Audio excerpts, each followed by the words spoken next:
The door to the restraint room had a rubber seal that always stuck for the last inch, so I had to lean my shoulder into it to get it closed. I remember that because the air in the hall felt wrong, too cold on my face, and the room behind the door felt warm enough to breathe, not hot, just lived in. Used, like someone had been standing inside it a minute before. I had the chart in one hand. My thumb was pressed over the room number. The paper had gone damp from sweat. The chart said the room was empty. Then somebody knocked once from the other side. Not hard, just polite. I froze with my hand on the latch. A second later, I heard my own voice through the narrow window in the door, calm as a nurse giving discharge instructions. "Caleb, let me out." It was my voice exactly, the flat Ohio vowels, and the little scrape in the throat I got near the end of a shift. Even the patience in it. That practiced, professional patience I used when I needed other people to stay calm because I couldn't afford not to. I should have stepped back. I should have called for Lorna. Instead, I leaned closer to the glass, and all I could smell was antiseptic with that faint metallic note underneath, like a coin held too long in a closed fist. The chart in my hand crackled. Inside the room, my voice stopped. Then something else started speaking, not loud, not angry. It began reciting my sister's name slowly, syllable by syllable, with the care of someone reading it from a line they had already memorized. I couldn't breathe. Then it laughed once, soft and familiar, and said, "Thank you for signing the form." The room was supposed to be empty, and so how did it know what I'd changed? It started on my first night at Bryan County Psychiatric Annex outside Chillicothe in Ross County, Ohio, where the fields went black after sunset and the road in looked too narrow for an ambulance to trust. By the time I got there, the sky was already gone from blue to that flat iron gray that comes before a rural dark, the kind that doesn't glow back at you from storefronts or traffic. Bryan sat off a county road behind a stand of bare trees and a chain-link fence that looked newer than the building. The annex itself wasn't large. One floor, old brick, long central hall, 2 side wings, and windows too narrow to offer much of a view out or in. A place designed for containment first and comfort second, though the brochures never used words like that. And the first thing I noticed when I stepped inside was the smell. Every facility had its own version of clean, but Bryan's antiseptic sat on top of something else. Something metallic. Faint enough that I could tell myself it was old plumbing, iron in the pipes, worn hinges, an HVAC system overdue for replacement. I did tell myself that right away. The second thing I noticed was how quiet it was. Not peaceful, quiet. There's a difference in psych care. Peace still has little sounds inside it. Shoes on tile, a cough behind a closed door, someone laughing at the television in a day room, the rustle of paper gowns. Bryan had the hum of fluorescent lights and the distant rattle of ductwork, and underneath that, nothing. Silence laid down in clean strips. Lorna Keating met me at the locked inner door with a badge clipped high on her scrub top and a mug of coffee she'd clearly reheated too many times. She was older than me by maybe 15 years, broad-shouldered, practical hair pinned up with no interest in vanity. Night nurse all over. The kind of woman who'd seen too much to waste movement. "You're Holloway," she said. "Caleb's fine." She gave a quick nod that didn't mean agreement so much as acknowledgement. "You'll want the second locker and staff changing. First one's got a busted hinge. We don't have maintenance at night, so if anything sticks, jams, leaks, or starts talking when it shouldn't, write it down and survive till day shift." It was dry enough to make me smile, and I took it as a good sign. I had worked psych intake before. I knew understaffed. I knew old buildings. And I knew seasoned nurses who sanded the edges off bad situations with humor because it was better than panic and more useful than complaint. Bryan belonged to the same healthcare network that had absorbed my old facility after restructuring.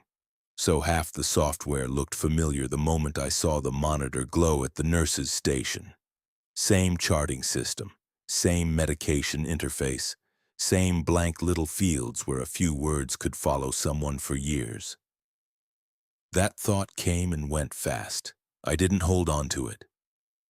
Lorna walked me through intake procedures, MedPass backup, observation intervals, the crash cart location, and the fact that on nights we worked lean. Too lean, really. One nurse, two orderlies if no one called off, one float tech borrowed from medical if administration felt generous, which apparently it hadn't lately. There were 7 occupied rooms when I started, though the annex had space for more. Low census, Lorna said. Light night. Then she took me into the break room and tapped a laminated sheet taped beside the microwave. There are 6 rules, she said. They're for night shift. Day crew pretends they aren't. Don't learn from them. I looked at the sheet, then at her, waiting for the smile. She didn't smile. The rules were written in all caps, black marker under plastic laminate gone cloudy at the corners.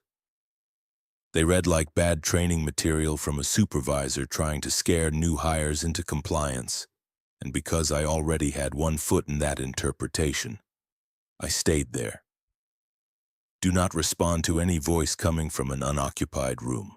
If a patient speaks in a voice you recognize, end the interaction immediately. Never review patient discharge files during night shift hours. If 2 staff members give conflicting instructions, follow the one you did not hear first. Do not enter room C6 after 2 in the morning. If a patient knows your full name without being told, you must leave the ward before sunrise. I actually huffed a little laugh at that last one. What is this, folklore for burned-out nurses? Lorna took a sip of old coffee and grimaced. It's procedure. For what? For this building at night? I read them again. Voices from empty rooms I can understand as confusion, maybe. Patients hear each other through vents. Staff mishear names, stuff like that. The voice you recognize, rule, fine, boundary setting, but no discharge files during nights. Don't review them. Why? Because that's the rule. I looked back at her. Who wrote these? People who stopped arguing with what worked. There were better answers to give a new hire. There were more professional answers. But she said it so matter-of-factly that it came off less like superstition than exhaustion. I shrugged. If it keeps the shift smooth, I can play along. That was who I was when I said it. Easy about it, slightly amused, certain my experience translated, certain every strange protocol had a practical spine if you pressed hard enough. Lorna gave me my access badge and led me down the main hall. We passed occupied rooms first. The air there held body heat, detergent, stale television sound leaking under one door. But when we crossed into the far section of C-Wing, I felt the temperature change. One empty room on the left breathed out warmth through the seam around its door, and the room across from it was cool. I stopped. Heat's backwards in here. Lorna didn't even look. Sometimes. Occupied rooms run cool, empty rooms run warm. You get used to it. I stared at the door another second, then followed her on because what else was I going to do? Start my first shift by arguing with the thermostat. At the end of the hall, the fluorescent lights gave a low electric hum, then cut to silence for half a second. Just half a second. Long enough that I heard my own breath. Then the hum came back. I glanced up. You lose power often? Only enough to notice, Lorna said. Looking back, that was the last moment of the night I still believed notice and danger were 2 different things. For the first hour, everything behaved well enough to flatter my confidence. I checked observation windows, restocked gloves. It helped Lorna settle a man in withdrawal who kept insisting the floor was floating under his bed. I charted a meal refusal, a blood pressure recheck, one restless pacing episode in the day room that ended with warm tea and a blanket. It was ordinary work, and ordinary work is a kind of comfort if you've spent long enough in hospitals. People outside the job think routine makes places like that cold. They're wrong. Routine is mercy. Routine is how you keep fear from taking over the room. The annex stayed unnaturally quiet, though. Even the patients who were awake seemed muted by it. The television in the day room played some home renovation show with the volume turned down low enough that I could only hear the shapes of speech, not the words. Every few minutes, the fluorescent hum overhead dipped out for that same fraction too long, and each time it happened, I found I was alone in whatever patch of hallway I stood in. The first time I noticed that part, I told myself I was pattern-seeking. The second time, I stopped telling myself anything. It was a little after midnight when I heard talking from the far end of B Wing. Not shouting, not a patient, escalated. Just low conversation, one person maybe, words too soft to make out. I was updating a linen count near the supply closet, and the sound came from one of the empty rooms beyond the station line, the kind of absent murmur that made me think somebody had left an intercom channel cracked open. I checked the room numbers as I walked. B2 was vacant. B3 was vacant. B4 had been taken offline for a plumbing issue and had a maintenance tag clipped on the handle. The voice, if it was a voice, seemed to sit somewhere between B2 and B3. Not in the hall, inside. The fluorescent lights above me went silent. Not dark, still bright. But the hum stopped. In that little pocket of soundlessness, the talking behind the closed door sharpened just enough for me to know it was speech and not ductwork. I stopped outside B2 and listened. Nothing. No footsteps. No rustle of bedding. Just the warm feel of air pressing at the seam around the door.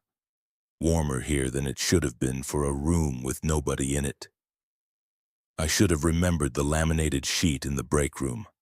I did remember it. I just didn't respect it yet. So I knocked lightly with 2 fingers and said, "Hello, is someone in there?" The silence that followed was complete enough to embarrass me. I waited maybe 5 seconds, then checked the small wired glass window. Empty bed, empty chair.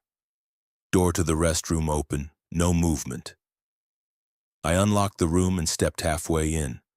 The antiseptic smell was stronger there, and under it that metallic trace again like wet pennies.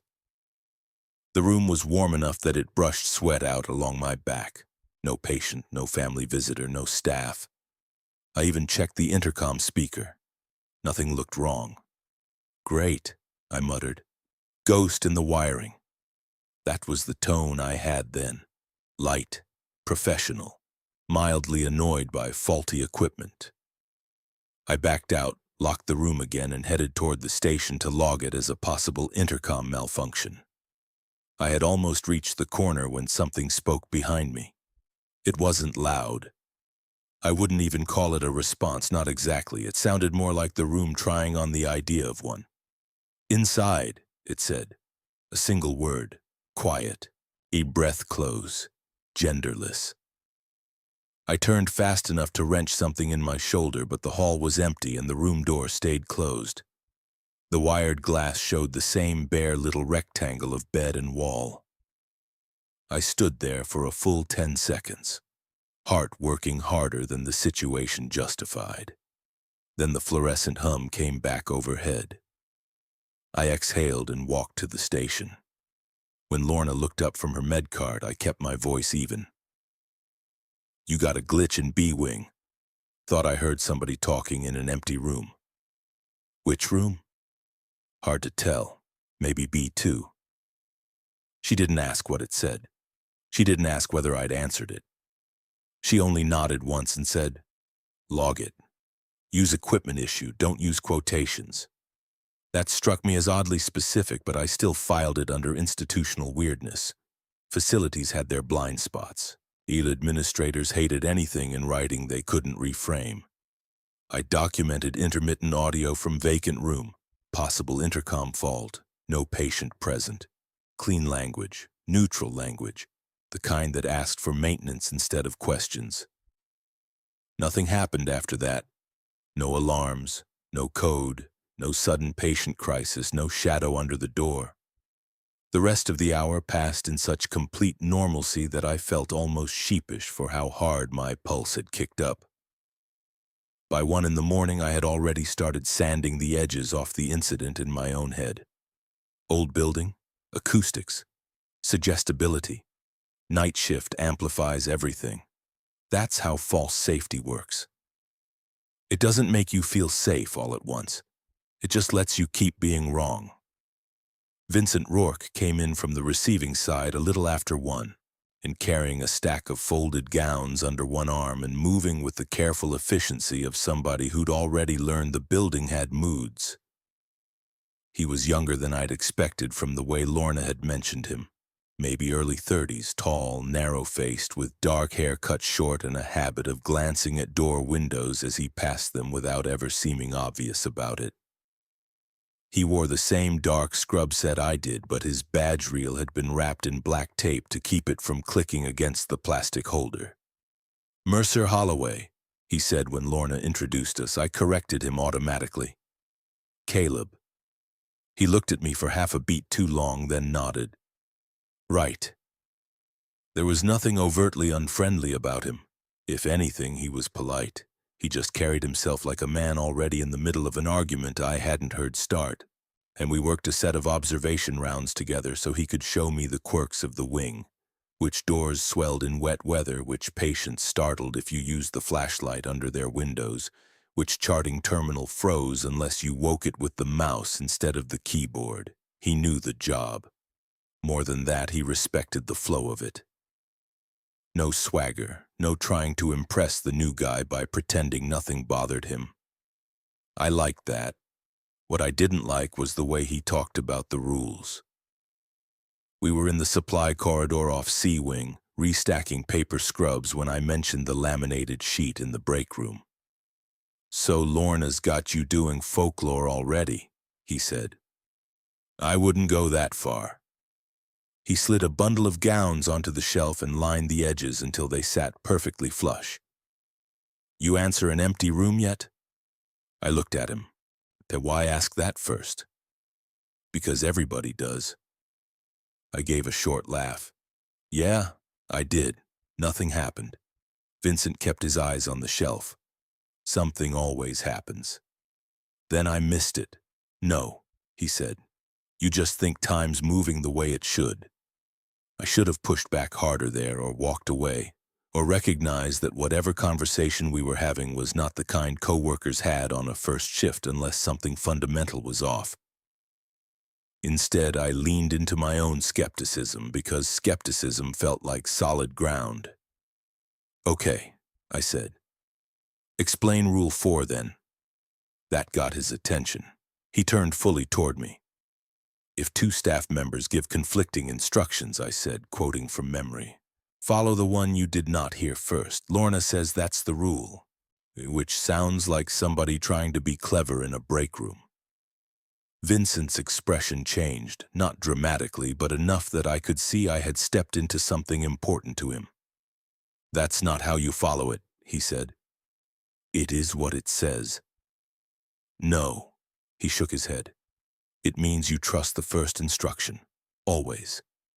That's the opposite of what it says." "It's the opposite of how she says it." I stared at him. "So which one of you wrote the thing?" "Neither of us." "Then why are you so sure?"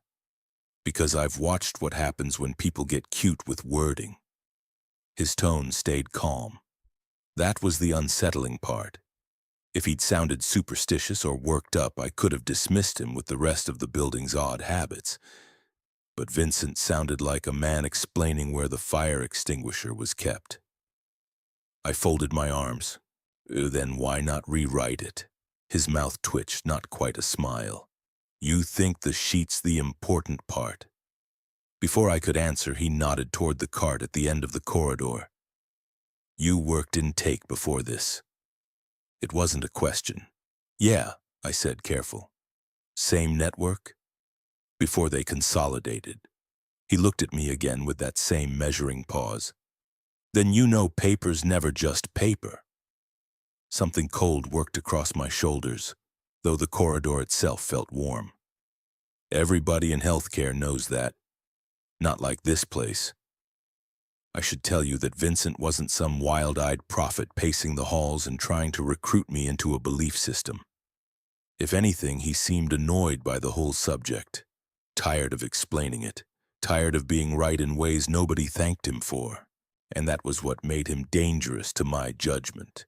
He was plausible. He also had the one quality I mistrust most in institutional settings. He was certain. Lorna called us back to the station before the conversation could go further. On the way out, Vincent said almost casually, "If two people tell you different things tonight, don't make the mistake of thinking a rule can save you from choosing." Then he pushed through the door and was all business again. That should have stayed with me harder than it did. Instead, I filed him under conflicting personalities, the kind every night crew develops when people spend too many hours in strange buildings making private accommodations with stress. Lorna had her humor. Vincent had his severity. I had my training. We were all going to get through till dawn, and that was the last normal judgment I made about another person in that building. The patient in observation started speaking in my sister's voice at 1:38 in the morning. I know the time because I looked at the wall clock the instant it happened, as if pinning the minute might keep the rest of it from spreading. Observation 3 held a woman in her 50s who had been admitted for acute paranoia and sleep deprivation.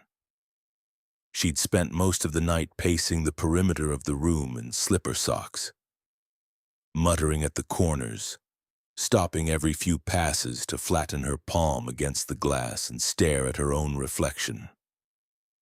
Nothing in her chart suggested she knew me. Nothing in her intake connected her to my life in any imaginable way. I approached the window because she had suddenly gone still. That in psych is often more important than pacing. People in motion tell you they're burning energy somewhere you can track. People who go still are deciding something. The light in the room buzzed overhead. The air on my side of the glass felt cool. On her side, I could see a faint fog of warmth near the window every time she breathed. "Ma'am," I said through the door speaker, keeping my tone low, "can you step back from the glass for me?" She lifted her head. Her face didn't change. Her voice did. "Cal," she said softly, using the short version only my sister had used when she wanted something and already knew I was going to give in. "Quit standing in doorways. You're letting the cold in." The hallway dropped out from under me. There are phrases that don't belong to language anymore once the person who said them is gone. They stop being words, and they become pressure points. That sentence had lived in a kitchen from years earlier, in a winter house with a bad back door seal, with my sister standing at the stove in socks, swatting at me with a dish towel because I was holding the screen open with my hip while I talked into my phone. Nobody in Bryan County had any right to that memory. The patient smiled a little, not her smile, my sister's, or near enough to make my stomach fold in. "Did you eat anything?" she asked, still in that voice. "Or are you doing that thing where you call coffee dinner again?" My fingers slipped on the clipboard. I didn't answer. Rule 2 came back to me with such clean clarity it felt less like recall and more like instinct finally outrunning disbelief. If a patient speaks in a voice you recognize, end the interaction immediately. So I did the one right thing I still had available. I killed the speaker, stepped back from the door, and walked away. Not ran, walked. I got 3 rooms down before my legs started to shake. Behind me, through the closed observation door, I heard the woman laugh under her breath and say, in her own voice now, "He heard that." I kept going until I reached the medication room, shut the door, and braced both hands on the sink. The metal faucet was cold enough to sting. My reflection in the little square mirror above it looked pale and over-focused, the face of a man holding himself together through procedure. I hadn't spoken to my sister in that kitchen long before she died. There's no graceful way to say that. It isn't a detail you set down anywhere without the weight of what follows trying to crush it flat. At that moment, though, and I still wouldn't let the whole memory in. I only let in enough to understand that something in the annex had reached into a place no patient should have been able to reach. A knock came at the medroom door. "Caleb," Lorna said, "open up." I did. She took one look at me and said, "Who'd it use?"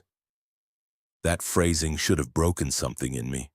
Instead, because shock is stupid and practical at the same time, I answered like a staff report. "A patient in observation 3, altered voice presentation. It sounded like my sister." Lorna nodded once. "Did you stay in the interaction?" "No." "Good. That was it. Good. No widened eyes, no fresh alarm, just confirmation that I had followed the rule." "Is the patient escalating?" she asked. I don't know." "Then leave her be for 10 minutes and reapproach with another staff member." The professionalism of that answer nearly steadied me. Nearly. It gave me a role to step back into. Reassessment interval. 2-person reapproach. Documentation language. Those things mattered. They were handholds. "Has that happened before?" I asked. Lorna's face stayed unreadable. "Not with your sister." I stared at her. She looked down the hall toward observation 3, then back at me.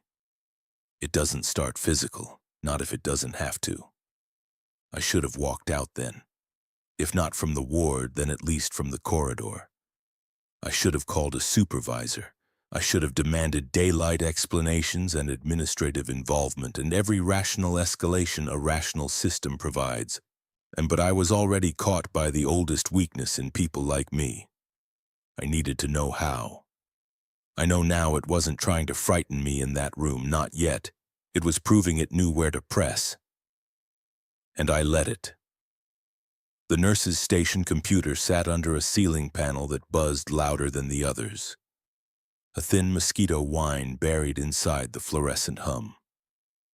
Around 2 in the morning, while Lorna handled a med refusal and Vincent did a linen exchange down the West Hall, I signed into the record system and broke the 3rd rule. Never review patient discharge files during night shift hours. I told myself I wasn't reviewing, I was verifying. There's always a lie built into the first sentence people use when they want permission from themselves. My hands were steady on the keyboard, but my mouth had gone dry, and the station smelled like printer toner and hand sanitizer and that iron note threading beneath both. Somewhere down the hall, a patient coughed twice. The annex felt watchful in the way empty institutions sometimes do. All closed doors and reflected monitor light. I searched observation 3 first. Her file looked ordinary. Admission notes, behavioral history, medication compliance issues.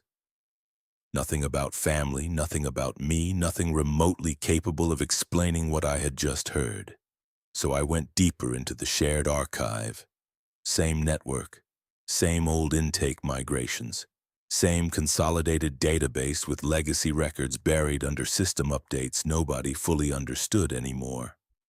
I searched my old facility, then narrowed by discharge date range, then by the month I had spent teaching myself not to remember, and the record came up on the 2nd page. I knew it before I opened it.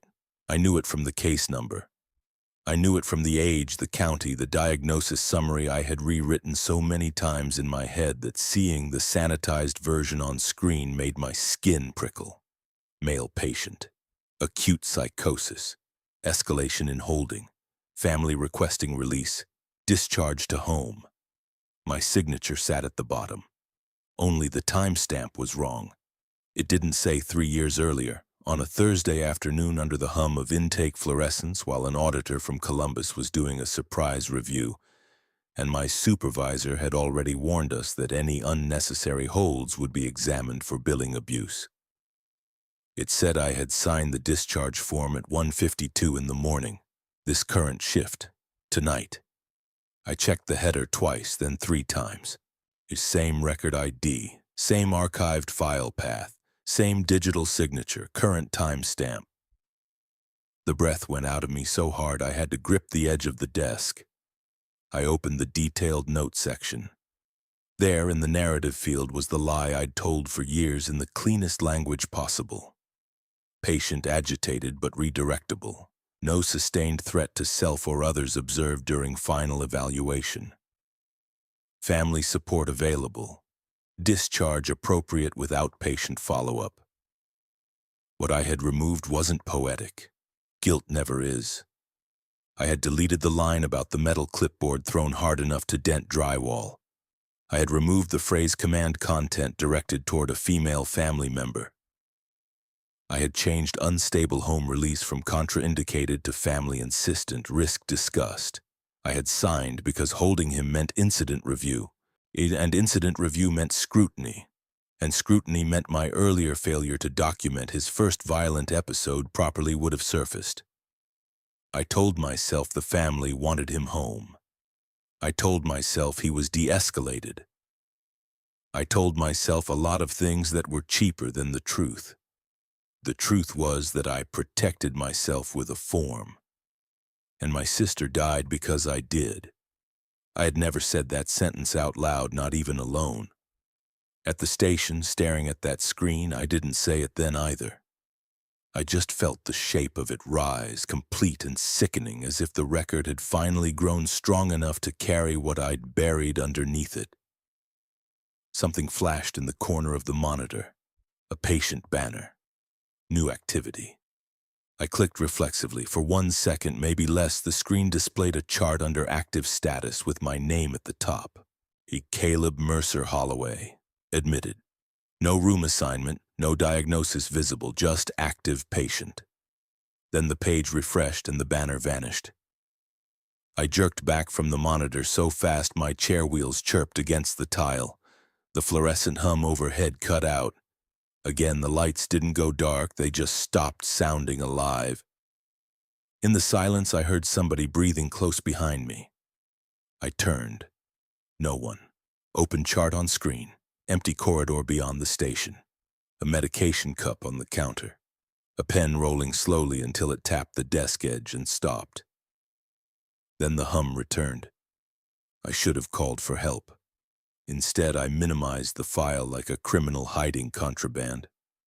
Because some reflexive part of me still believed getting caught mattered more than what I was catching myself in. That was the last illusion of control I had left.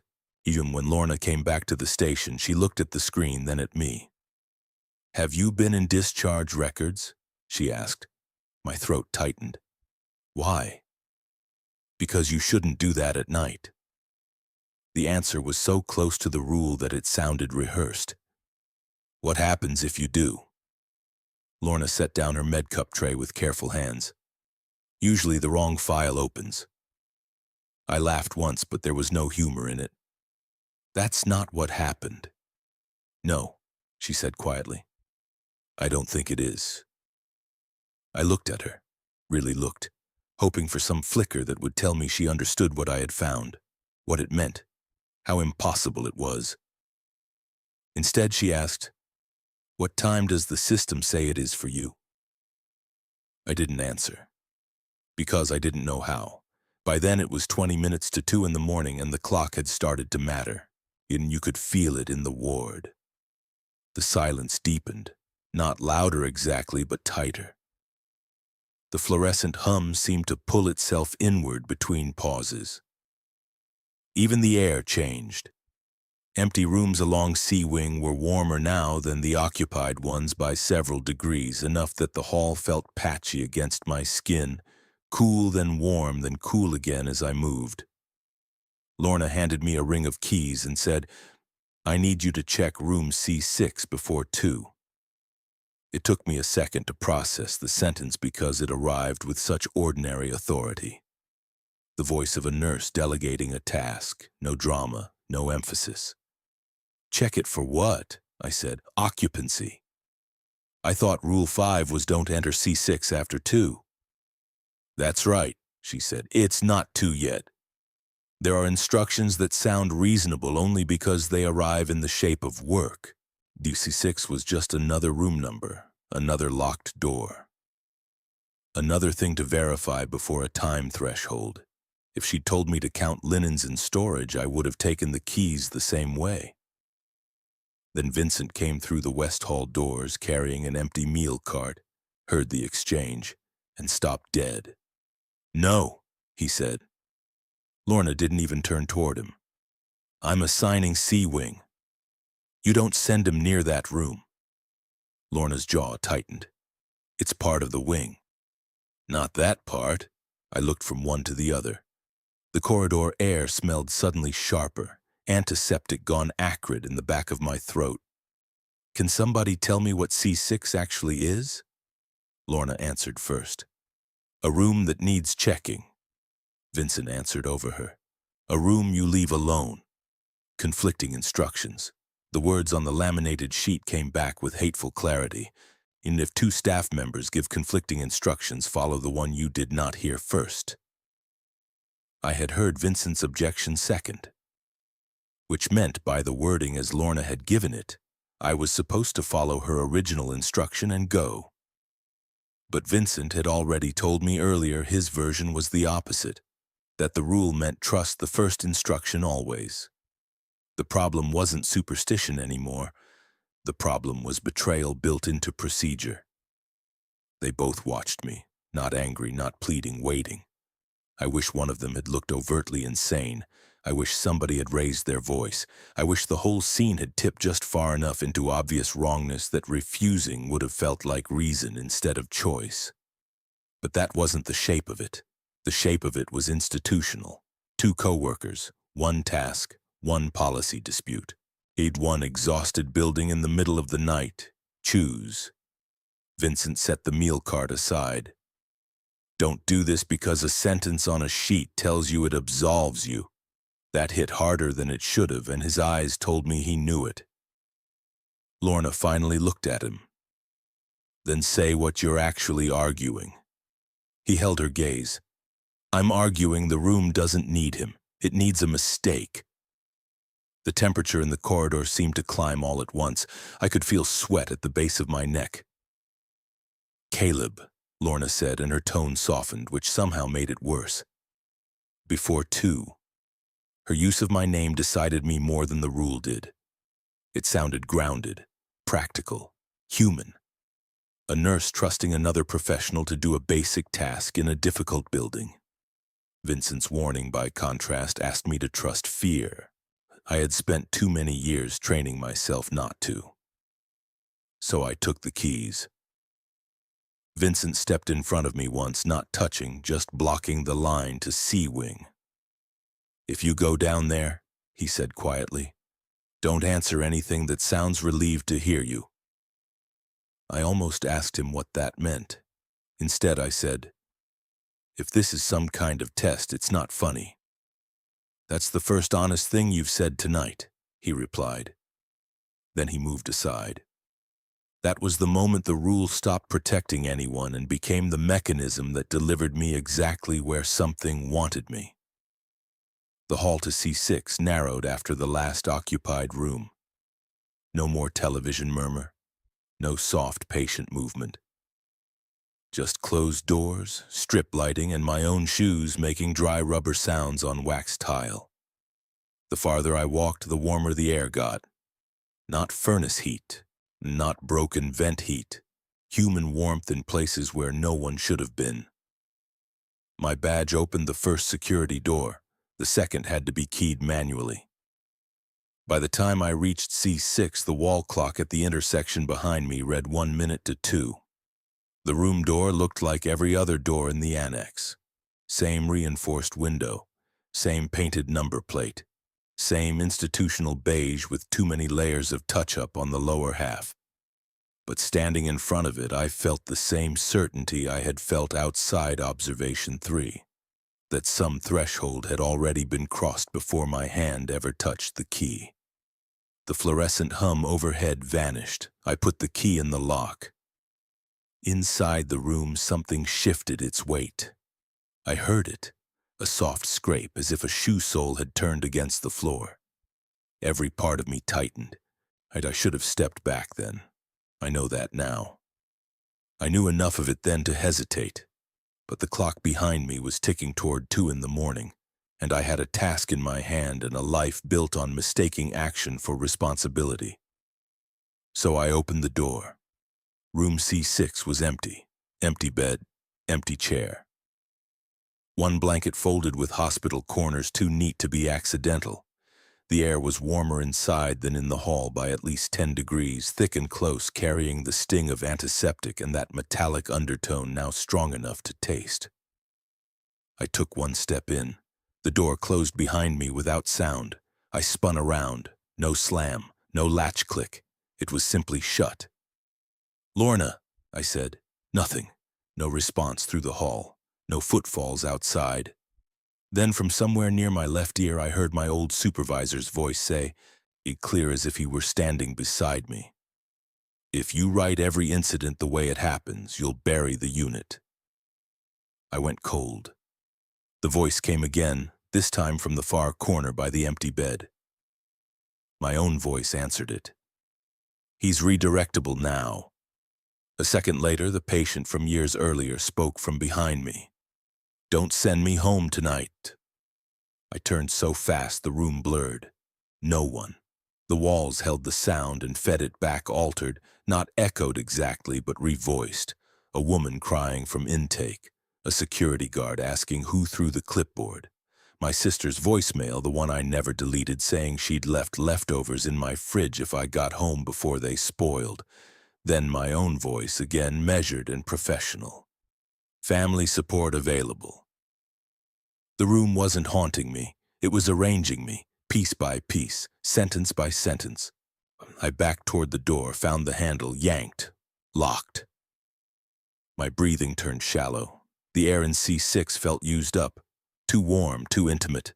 The kind of heat that belongs to bodies in a room, though the room held none I could see. Then something spoke from directly behind me in my sister's voice. "Cal, if you open the file now, you'll have to read all of it." I didn't turn. I couldn't. Because I hadn't opened the full victim report. I had never read that section. I knew the outcomes in the broad institutional language grief gets flattened into. I knew time of incident, responding officers, pronouncement, relation to staff member undisclosed in public summary. I knew enough to live badly with it. But I had never read all of it. No one knew that, no one living. I slammed my shoulder into the door. It gave half an inch, and the lock hadn't engaged fully. I hit it again and stumbled out into the corridor. The hall lights buzzed alive overhead. Cold air hit my face like water. I got 3 steps away from C6 before I heard movement somewhere behind the security partition at the end of the corridor. Fast movement, not running. Gliding almost with too little impact against the floor. Then I saw someone cross the far hall window. My first thought was patient elopement. My second was Vincent. My third never fully formed because instinct took over. I cut through the side hall, reached the restraint room near the observation junction, yanked its door open and stepped aside as the figure approached through the fluorescent wash. It was me.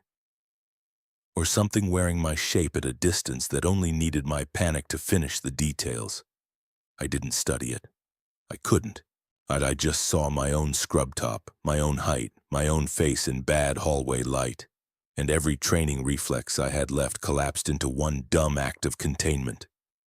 I shoved the figure through the doorway with both hands and slammed the restraint room door shut. The seal stuck for the last inch.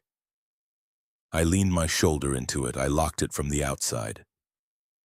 Then the polite knock came from the other side, and my own voice said, calm as paperwork, "Caleb, let me out." What happened next you already know. The chart in my hand listed the room as empty. The voice inside the restraint room spoke my sister's name slowly, carefully, and thanked me for signing the form.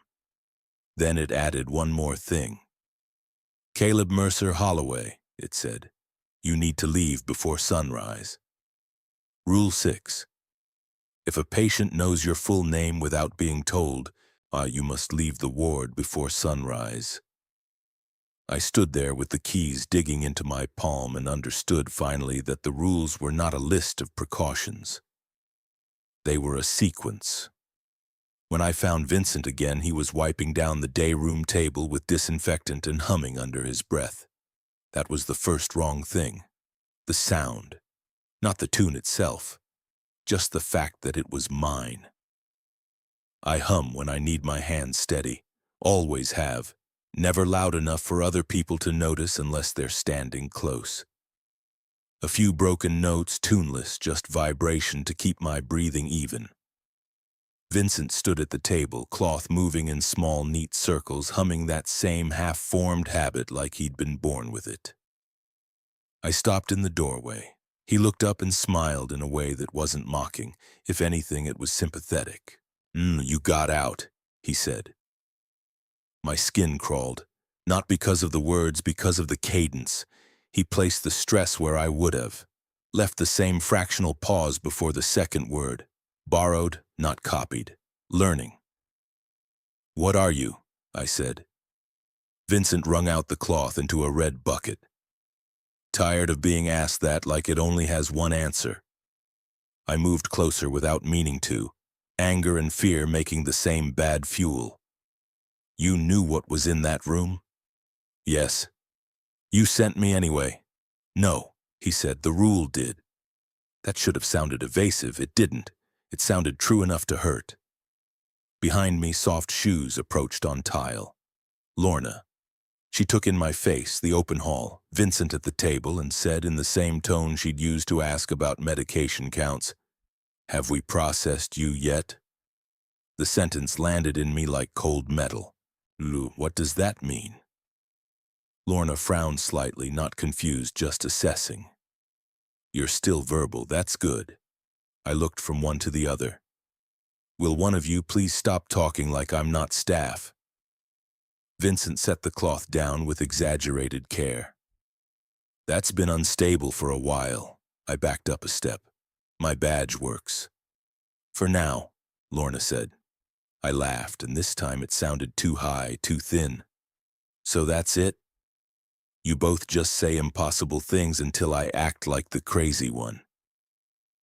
No, Vincent said gently, and in my own rhythm, my own tired evening voice, he added, You do that part yourself. I went still. He had spoken a private thought aloud, not a memory, not a phrase anyone could have overheard. A thought I had used on myself for years, usually at 3 a.m. when I couldn't sleep and wanted to stop the tape in my head. You do that part yourself. My own sentence, my own cruelty. Returned in another man's mouth with my own inflection. Vincent smiled then, small and almost apologetic, and went back to wiping the table, as if nothing had happened. That was the worst moment of the night. Not C6, not the restraint room. That. Because that was when I stopped believing there was still a clean line between people in the building and whatever moved through them. I went to the station terminal. My badge failed on the first tap, worked on the second.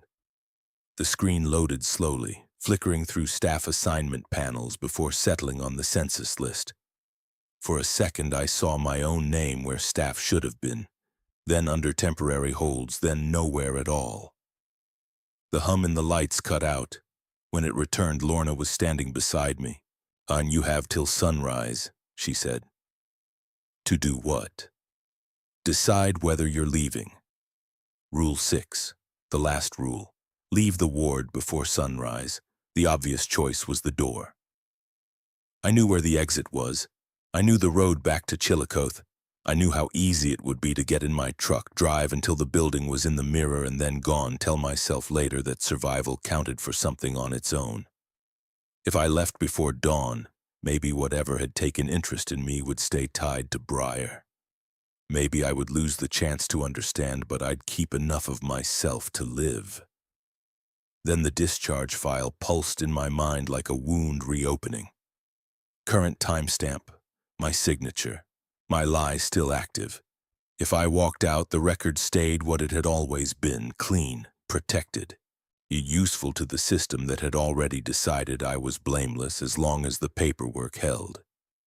I would survive exactly the way I had survived before, by leaving a false version of events in place and letting it keep doing harm somewhere I didn't have to witness directly. Staying might mean losing myself. Leaving meant choosing that loss had already happened to someone else and therefore could stay acceptable. There's no noble shape to a dilemma when both choices expose the same defect in you. I wish I could tell you I stayed for justice. I wish I could say I was brave. The truth is uglier and smaller. I couldn't bear the thought of repeating myself so precisely that even the building could predict it. I walked halfway to the exit. The night doors were double-locked after midnight, in with a crash bar on the inner vestibule and a keyed release on the outer one. Beyond the glass, the parking lot sat in that pre-dawn country dark where the world feels made of wet pavement and bare tree lines. My truck was there. So close I could have traced its outline in memory. I put my hand on the bar. Behind me, from the empty waiting chairs, my sister's voice said quietly, "If you leave now, you'll make it true again." I shut my eyes. "That's not her," I whispered. "No," Vincent said from somewhere down the hall. "But you know why it works." I turned. He hadn't followed me. He stood at the station under the fluorescent spill, one hand resting on the back of the chair I had used, watching me with an expression that might have been pity if pity can exist in something wearing another person's steadiness. Lorna was beside him, sorting charts. Ordinary. Both of them ordinary. That almost broke me more than the voices had. "What happens if I stay?" I asked. Lorna answered without looking up. "You can correct the record." "And then," Vincent's eyes held mine, "then we find out what counts as you." I don't know how long I stood there with my hand on the exit bar. Long enough for the metal to warm under my palm. Long enough for the fluorescent hum to cut out and return twice. Long enough to understand that no one in the building was going to lie to me in a useful direction anymore. Responsibility had finally become expensive enough to feel real. So I took my hand off the door and went back to the station. Dawn didn't arrive all at once at Briar. It seeped in around the edges of the blinds, thinning the black at the windows to a deep rural blue. And in the hour before that happened, the annex grew quiet in a different way. Less watchful, more settled, as if the building had been waiting for a form to be completed and could now feel the pen approaching paper. I signed back into the system. This time no one stopped me. The discharge record opened immediately, current timestamp still attached. Cursor blinking in the amendment field like it had been waiting for my return all along. My hands had stopped shaking. That bothered me. Fear should have been there. Shame should have made movement harder. Instead, I felt a narrowing, a clean channel forming from thought to action. I began to type. I wrote that the patient had not been stable. I wrote that a violent episode had occurred and was omitted from the final summary. And I wrote that command content directed toward a female target had been documented verbally and excluded from the discharge narrative. I wrote that I had altered risk language to avoid administrative review. I wrote that discharge was unsafe. I wrote that I signed anyway. The words came easier than they should have. Each sentence I entered felt less like confession than calibration, as if the record and I were aligning at last after years of strain. The metallic smell in the air faded. The fluorescent hum steadied. Somewhere down the hall, a patient who had been muttering for hours went silent and stayed silent. I kept typing. At one point, I noticed Lorna standing at the medication cart reading something and Vincent checking room windows along C-Wing. Neither interrupted me. Neither urged me to go faster, and they simply moved through the ward as if the work had become possible again. Maybe it had. At the final field, the system prompted for signature verification. My name appeared automatically. For a moment, my reflection showed in the dark edge of the monitor. Same face, same tired eyes. But my expression was flatter than I recognized. All the useless agitation planed off it. Not peaceful, not numb, just exact. I signed. The screen flashed once. The amended record saved. No alarm sounded, no lights burst, no shadow peeled itself off the wall. The building did not reward me with spectacle, it only exhaled. The air in the empty rooms cooled. I noticed that before I noticed anything else. Cooler than the occupied ones now, properly empty. When I looked up, the first gray of dawn was at the windows. Lorna set a fresh stack of intake forms beside me. "Day shift will be late," she said. "County roads had fog." I nodded. My throat felt raw, but not from fear, more from disuse. Vincent came to the station and placed my badge on the desk. I hadn't realized I wasn't wearing it. He looked at me for a long second, then said, "That fits better now." I wanted to ask him what he meant. I wanted to ask whether I had stayed myself through the end of it, or whether staying had only made the replacement cleaner. I wanted answers to every question that had carried me from midnight to dawn. Instead, I clipped the badge back onto my scrub top and aligned the corner of the intake packet with the edge of the desk until it sat perfectly straight. That felt important. At 6:38, the outer buzzer sounded. New admission. Yet Lorna was on the phone with pharmacy. Vincent was down the west hall. So I stood, smoothed my hands once over the front of my scrubs, and went to the receiving door. The vestibule smelled of wet concrete and cold morning air. Beyond the glass stood a young woman in county transport sweats with a deputy at her shoulder. Eyes red from crying, intake envelope tucked under one arm. She looked frightened, exhausted, and newly embarrassed by both, the way people do when the long night ends and they realize there will still be paperwork. I unlocked the inner door and opened it. Before she spoke, before the deputy handed me the envelope, I heard her name settle into place in my mind with complete and effortless certainty. First, middle, last.